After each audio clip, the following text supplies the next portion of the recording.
சிம்பிளான இன்க்ரீடியன்ட்ஸ் வச்சு குஜராத்தி ஸ்டைலில் கறி தான் செஞ்சு காட்ட போகிறோம். அவங்க ஊர் மோர் குழம்பு எப்படி செய்யுதுன்னு பார்க்கலாம். கடாயில் எண்ணெய் காஞ்சதும் ஒரு ஸ்பூன் கடுகுளுத்து பருப்பு போட்டு நம்ம நல்லா பொரிய விடுறோம். இது பொரிஞ்சதும் ஒரு வரமிளகா கிள்ளி போட்டுக்கோங்க. இப்போ வந்து நான் ஒரே ஒரு பச்சை மிளகா குட்டி குட்டியாக நறுக்கி ஆட் பண்ணிக்கிறேன். குட்டி குட்டியாக நறுக்கிய இஞ்சி இதையும் போட்டு நம்ம நல்லா வதக்கிக்கலாம். பொதுவாக இந்த கறி வந்து பார்த்திங்கன்னா எல்லா குஜராத்தி வீட்லேயும் இருக்கும் கம்பல்சரியாக. நம்ம எப்படி ரசம் எடுத்துக்கிறோமோ அதே மாதிரி தாங்க கறி.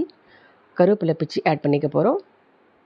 இது வதங்கினதும் கொஞ்சமாக பெருங்காயத்தூள், ஒரு சிட்டிகை மஞ்சத்தூள். இப்போ வந்து நம்ம பேஸ்ட் ரெடி பண்ணிக்கலாம். ஒரு ஸ்பூன் கடலை மாவு, ஃப்ரெஷ்ஷான தயிர், இது ரெண்டுத்தையும் போட்டு கொஞ்சமாக தண்ணி ஊற்றி நம்ம நல்லா மிக்ஸ் பண்ணிக்கிறோம். இந்த மிக்சரை வந்து நம்ம அந்த தாளிப்பில் ஆட் பண்ணிக்கலாம். இப்போ இந்த ரெசிபிக்கு தேவையான உப்பு நம்ம ஆட் பண்ணிக்க போகிறோம். இதை மூடி போட்டு ஒரு 5 நிமிஷம் நல்லா கொதிக்க விடலாம். இந்த கடியில் நீங்கள் வந்து பக்கோடா கூட போட்டு சாப்பிட்ற ரொம்ப டேஸ்டியாக இருக்கும். இந்த ரெசிபி வந்து நீங்கள் சப்பாத்தி, சாதத்துக்கு எடுத்துக்கலாம். ப்ளஸ் நீங்கள் பக்கோடா போட்டனால ஒரு ஸ்நாக் மாதிரி கூட சாப்பிட்டுக்கலாம். உங்களுக்கு இந்த ரெசிபி பிடிச்சதுன்னு ட்ரை பண்ணி பாருங்கள். சேனலை லைக் பண்ணுங்கள், கமெண்ட் பண்ணுங்கள்.